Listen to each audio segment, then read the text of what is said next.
Our Kansas City Chiefs are Super Bowl champs once again. It is a super fun time to live in the Red Kingdom, and we're going to tell you why.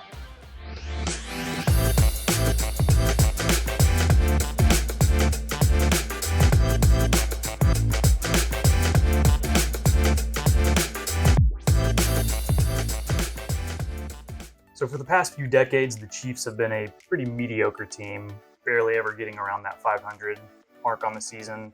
But that all changed in 2013. The Chiefs bring in head coach Andy Reid, and he really started to turn things around. And then in 2017, we all know what happened. Patrick Mahomes gets drafted from Texas Tech, sits his first year, and when he starts in 2018, he just goes through the roof. Now we've got a two-time NFL League MVP, two-time Super Bowl champ, and it has made for some very exciting times here in Kansas City. And so we're going to tell you what our favorite things about living in the Red Kingdom are, starting with... So post Super Bowl week, the day after the Super Bowl, town pretty much shut down. Yeah. No one really worked because everyone still had that Super Bowl hangover. The fun thing, on that Wednesday, we had the Chiefs parade to celebrate their Super Bowl. Yep, as most cities do. Right, and again, the town shut down. Yep. Schools were closed. Yep. Most businesses were closed because they let their employees go to the parade. Yep. It's just an exciting time, an exciting, fun event to do downtown. Yeah, I think Kansas City is a great city for it because you can leave, the parade starts up in downtown and they go south down on Grand Street and they end up at Union Station, which if you haven't been to Union Station, right out in front, it's almost like a little amphitheater. We'll get more into that later when we talk about the draft. But it's a pretty much all-day event. Parade, they hop on buses, they go down Grand Street, and then you get onto this grand stage at Union Station.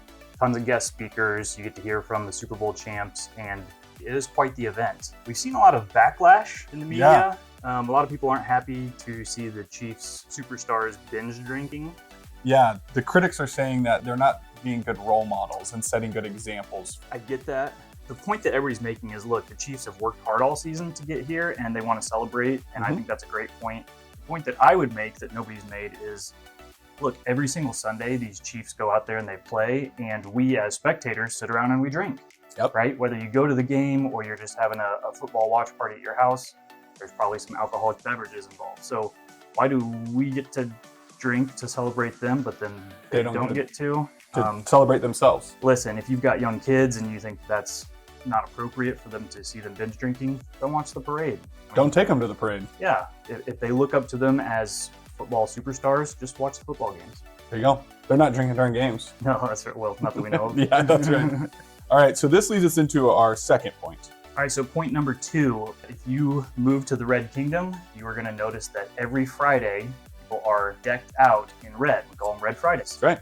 This has always been a thing, but more prevalent. Yeah, now we have like Red Fridays, and then when the Chiefs win, you have Mahomes Mondays. People wear Mahomes jerseys. So that was never a thing when we were in high school or younger when the Chiefs weren't good. Yeah, I don't remember it too much. Yeah, I don't even remember having much Chiefs apparel when they weren't good. Right, and nowadays, because we are good,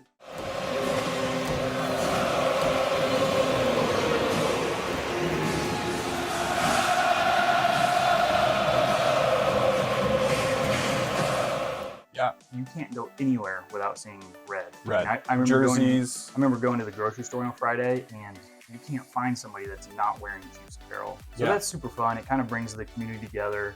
You see everybody's supporting the cause of our beloved football team. That's right. So our next point number 3, is Sundays or game days.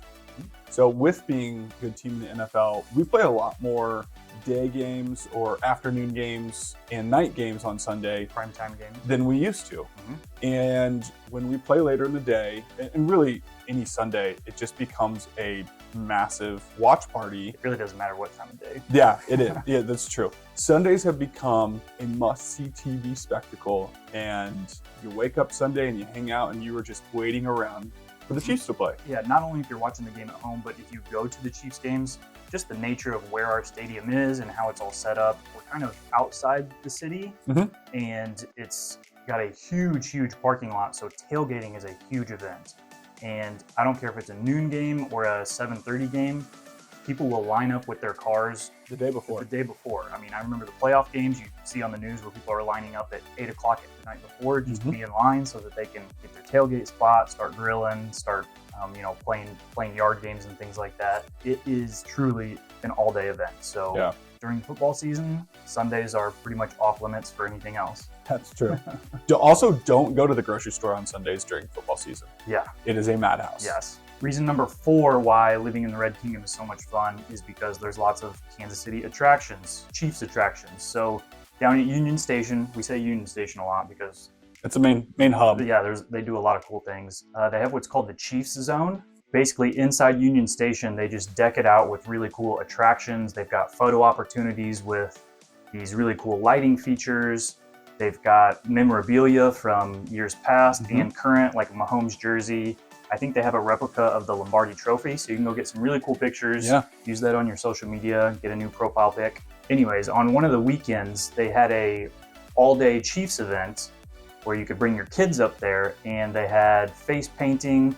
They even had baby goats, which is hysterical. So you can get pictures snuggling with a goat. So this at Union Station is actually in the same spot where they had the Christmas attraction. So if you remember back to our first video, which you can also watch here, that is the exact same spot where they do the Chiefs attraction shortly after the holiday season. Point number 5 is the NFL draft. So the draft is coming to Kansas City this year. It will be April 27th through the 29th. So the actual draft itself is only a 3-day event. Again, at Union Station, so it'll be outside, big amphitheater. The nice thing is it's free to go, so you don't have to buy a ticket to go down there, and there's gonna be players down there you can hang out with. There will be potential draftees there, or people that are expecting to be picked in the first couple rounds will be there. So it's going to be a very big event here in Kansas City.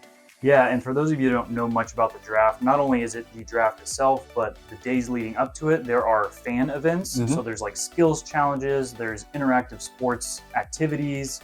You can get autographs from some of your favorite players. It'll be pretty interesting for us as Chiefs fans because it also brings other fans from other teams to the area. So it'll be kind of a huge conglomerate of just the NFL fan base in general. So that'll be pretty interesting to see. Yeah.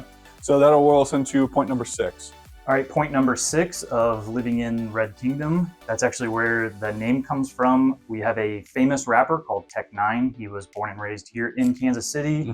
Probably heard him a little bit on the radio, but he's very well known in our local market. He is a huge supporter of the Chiefs. You see him at games all the time. He does opening ceremonies. He's done some performances. I wish he would let him do a halftime performance. He's done one of the big things in Kansas City is we bang the drum before the game. He's done that a few times. Yeah, so he's a huge supporter. He was at the Super Bowl parade. Yep, that's right. Ceremony.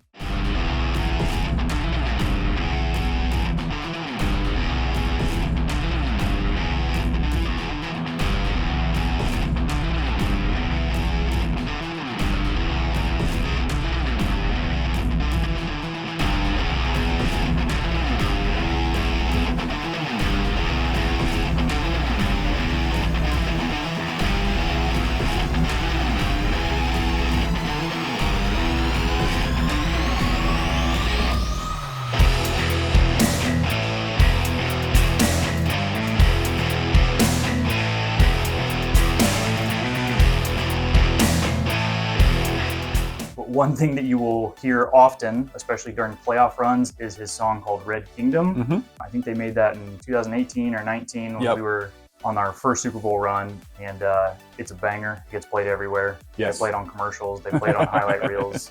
They play it in the grocery store. So Tech9 has really brought a pretty cool aspect to watching the games here. Yeah, and so this takes us to point number 7, which the negatives of living in 2 negatives. First negative is the grocery stores are always packed on game days before the game. You don't go to the grocery store. I don't go to the grocery store. But if you need to go to the grocery store for your tailgates, make sure you go earlier in the week. Friday, Saturday. Don't go right before the game. If you or someone you know is not a big football fan, go during the game because no one will be there. But the big downfall is that it's just got a lot more expensive to go to the games. Yeah. Tickets are sky high. Parking has gone up. I mean, it's like $60 to park that now. Yeah. So that's the one thing that we legit have to pay for having a good football team. Yeah, and that just comes with the territory, right? People get good, they get popular, and they're going to jack the prices up, which got to pay for that Mahomes contract somehow. That's right. All right, well, thanks for watching. If you want to know more about living in Kansas City, the Red Kingdom, the Super Bowl champions, feel free to reach out to us. Go ahead and hit the like button, the subscribe button, and drop a comment about what your favorite part about living in Red Kingdom is. Yeah, and as much as we love doing these videos for you guys, we really love helping you with your real estate needs. So if you want to go look at some homes, or maybe you're interested in selling your home, give Curtis here a call. And if you have questions about financing, how to get a loan, what it goes into getting a loan, give me a call. My number's below. We'd love to help you guys out. Awesome. Thanks, guys.